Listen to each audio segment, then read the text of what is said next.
Donald Trump Iran में सत्ता परिवर्तन करने चले थे, लेकिन अब हालत ऐसी हो चुकी है कि खुद की सेना का सत्ता परिवर्तन होना शुरू हो चुका है। आपकी स्क्रीन पर ये जो दिखाई दे रहा है, ये अमेरिकी रक्षा सचिव पीट हेग्सेथ है। इसने आज अमेरिकी जमीनी सेना के कमांडर समेत अमेरिका की सेना के तकरीबन 12 अधिकारियों को सस्पेंड कर दिया है। इस जंग के दौरान अमेरिकी अधिकारियों के सस्पेंड होने का मतलब यह है कि अमेरिका इस जंग में बुरी तरह से हार चुका है। अमेरिकी सेना के अधिकारी इस जंग में ईरान को काबू नहीं कर पाए हैं, इसीलिए इस अमेरिकी रक्षा सचिव ने जमीनी सेना के कमांडर को भी सस्पेंड कर दिया है। वो जमीनी सेना जो ईरान के अंदर घुसकर ऑपरेशन चलाने का प्लान बना रही है, उसके कमांडर को सस्पेंड कर दिया। तकरीबन 12 अधिकारी सस्पेंड हुए हैं। इनकी जगह अब दूसरे लोग कुर्सी पर बैठाए जाएंगे। तो ईरान का सत्ता परिवर्तन करने चले थे डोनाल्ड ट्रंप, खुद की सेना का ही सत्ता परिवर्तन ये लोग करवा बैठे। ये सारी चीजें बता रही हैं कि अमेरिका का इस जंग में कितना बुरा हाल हुआ है। अगर अमेरिका जीत रहा होता तो शायद इस तरह से सेना के प्रमुखों को हटाया नहीं जाता। फिलहाल एक और बड़ी खबर ये आ रही है कि अमेरिका का सबसे तगड़ा लड़ाकू विमान F-35 आज फिर ईरान ने मार गिराया है।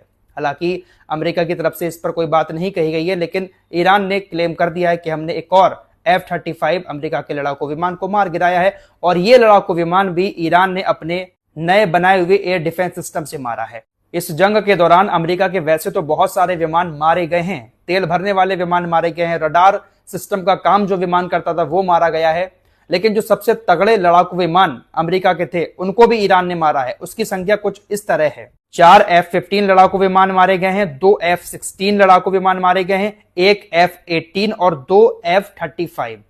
ये सारे के सारे अमेरिका के तगड़े लड़ाकू विमान हैं जिस पर अमेरिका बहुत ज्यादा घमंड करता है। हालांकि ये पूरी डिटेल अभी अमेरिका की तरफ से नहीं बताई गई है, ये सारा आंकड़ा ईरान की तरफ से बताया जा रहा है, लेकिन अमेरिका ईरान के दावे को खारिज भी नहीं कर रहा है। ट्रंप की धमकी अभी भी लगातार जारी है। ट्रंप ईरान को अभी भी यही धमकी दे रहा है कि ईरान ने अगर हमारी बात नहीं मानी, हमारे साथ समझौता नहीं किया, तो ईरान के हम बुनियादी ढांचे को तबाह कर देंगे, जो भी नागरिक ढांचा है उसको हम पूरी तरह से बर्बाद कर देंगे। ये जंग लड़ने आए हैं ईरान से, जो ईरान के आम लोगों के घरों को तबाह करने की बातें कर रहे हैं। ईरान के परमाणु ठिकानों को खत्म करने के नाम पर यह जंग शुरू की थी। अरे परमाणु ठिकाने तो छोड़िए, जो मिसाइल ठिकाने हैं अमेरिका अभी तक उनको ही तबाह नहीं कर पाया है। बस नागरिक ढांचे को तबाह करने के लिए लगातार इनकी कोशिशें जारी हैं, और लगातार इनकी तरफ से इसी बात को लेकर धमकी भी दी जा रही है। अमेरिकी न्यूज चैनल CNN की एक रिपोर्ट सामने आई है। CNN अमेरिका का सबसे बड़ा न्यूज चैनल माना जाता है। CNN ने अमेरिकी खुफिया एजेंसियों के हवाले से कहा है कि अमेरिकी खुफिया एजेंसियों का ऐसा मानना है कि ईरान पर लगातार हमलों के बावजूद उनकी सैन्य क्षमता अभी भी काफी मजबूत है। उसके आधे मिसाइल लॉन्चर अभी भी सुरक्षित हैं, जिसमें हजारों ड्रोन और तटीय क्रूज मिसाइलें शामिल हैं।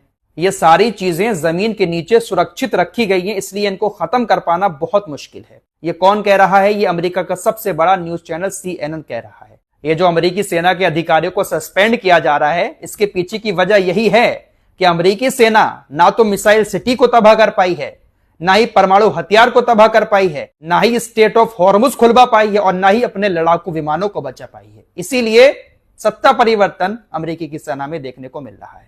सुबह उठकर सोशल मीडिया पर लंबा चौड़ा पोस्ट लिख के अपनी जीत का ऐलान करने से कोई जीतता नहीं है, बल्कि जमीनी स्तर पर लड़ाई लड़के जीतना पड़ता है, जो काम ईरान कर रहा है।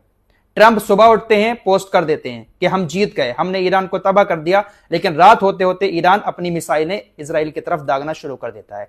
सुबह की रिपोर्ट में मैंने आपको बताया था कि आज रात भी ईरान ने बहुत सारे हमले इजराइल के ऊपर किए थे। ईरान की तरफ से जो मिसाइल हमले किए गए थे उसकी जानकारी तो मैं सुबह की वीडियो में दे चुका हूं, लेकिन नुकसान की खबरें अब निकल के सामने आई हैं।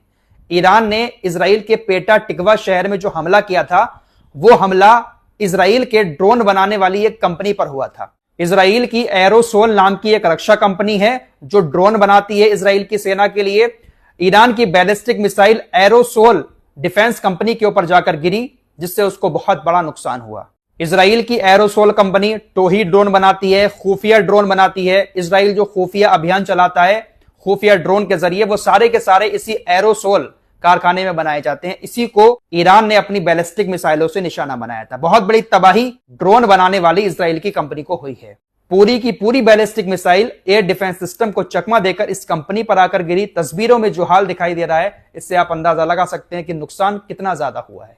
दोस्तों, अपनी पिछली रिपोर्ट्स में आपको मैं ये बात भी बता चुका हूं कि अमेरिका और इजराइल की जो भी कंपनियां हैं मिडिल ईस्ट के अंदर, टेक कंपनियां, उसको ईरान निशाना बना रहा है। ईरान की आईआरजीसी की तरफ से अभी कुछ देर पहले स्टेटमेंट आया है। आईआरजीसी ने कहा कि अमेरिका इजराइल ने हमारे ब्रिगेडियर जनरल फतलीजादे को जो मारा है, उनकी हत्या के बाद हमने अमेजॉन के क्लाउड इंफ्रास्ट्रक्चर को निशाना बनाया। इसके अलावा हमारे पूर्व विदेश मंत्री कमाल खराजी और उनकी पत्नी की हत्या के जवाब में यूएई के अंदर जो ओरेकल का डेटा सेंटर है, हमने उस पर हमला किया। अगर अमेरिका और इजराइल ऐसे ही हमारे लोगों को मारते रहेंगे तो आगे आने वाले दिनों में एआई कंपनियों पर और जो भी टेक्निकल कंपनियां हैं उन पर हमारे हमले लगातार होते रहेंगे। हम जो भी हमला कर रहे हैं इन टेक कंपनियों पर, वो अपने लोगों की मौत के बदले में कर रहे हैं। हम बेवजह किसी को निशाना नहीं बना रहे हैं। जब किसी ना किसी जरिए हमें निशाना बनाया जा रहा है, हमारे लोगों को निशाना बनाया जा रहा है, तभी हम सामने इस तरह से हमले कर रहे हैं। अमेरिका, इजराइल और तमाम अरबी देश ईरान से स्ट्रेट ऑफ हॉर्मुज नहीं खुलवा पा रहे हैं, तो अब अरबी देश संयुक्त राष्ट्र सुरक्षा परिषद में एक प्रस्ताव लेकर जा रहे हैं। इस प्रस्ताव को संयुक्त राष्ट्र सुरक्षा परिषद में पास करवाकर ईरान के खिलाफ सैन्य कार्रवाई करने के लिए संयुक्त राष्ट्र सुरक्षा परिषद को आगे करने की पहल की जा रही है। लेकिन बड़ी खबर यह आ रही है कि चाइना, रशिया और फ्रांस इस प्रस्ताव को पास नहीं होने देंगे। रशिया के पास वीटो पावर है। रशिया अपनी वीटो पावर का इस्तेमाल करके इस प्रस्ताव को पास नहीं होने देगा। फ्रांस भी इस प्रस्ताव के खिलाफ है, चाइना भी इस प्रस्ताव के खिलाफ है।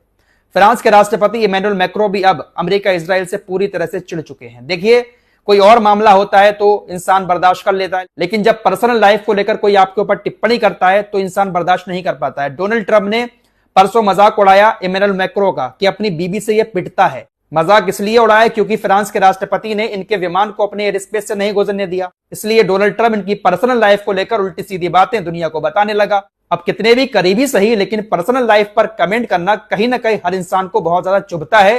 इसीलिए शायद फ्रांस अब अमेरिका और इजराइल से चिढ़ चुका है। पहली चीज, संयुक्त राष्ट्र सुरक्षा परिषद में यह प्रस्ताव पास होगा ही नहीं, और प्रस्ताव पास हो भी जाता है फिर भी कोई भी देश ईरान के खिलाफ सैन्य कार्रवाई करने आगे नहीं आएगा। हमने गाजा के मामले में देख लिया कितनी बार संयुक्त राष्ट्र सुरक्षा परिषद में प्रस्ताव पास हुए, लेकिन कोई भी देश सैन्य कार्रवाई करने, गाजा को बचाने, गाजा की सरजमीन पर नहीं उतरा।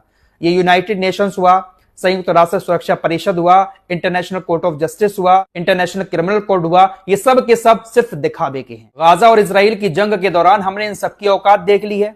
अमेरिका, इजराइल ने खुलकर इनको आतंकी संगठन बता दिया था। इनके अधिकारियों को अपने देश में आने पर बैन लगा दिया था। तो क्या नाम के संगठन बना रखे हैं दुनिया में। ये ओआईसी है एक संगठन। हंसी आती है ओआईसी का नाम जब भी सामने आता है। फिलहाल ये सब कुछ चल रहा है, लेकिन सत्ता परिवर्तन करने जो लोग आए थे उन्हीं की सेना का अब सत्ता परिवर्तन शुरू हो चुका है।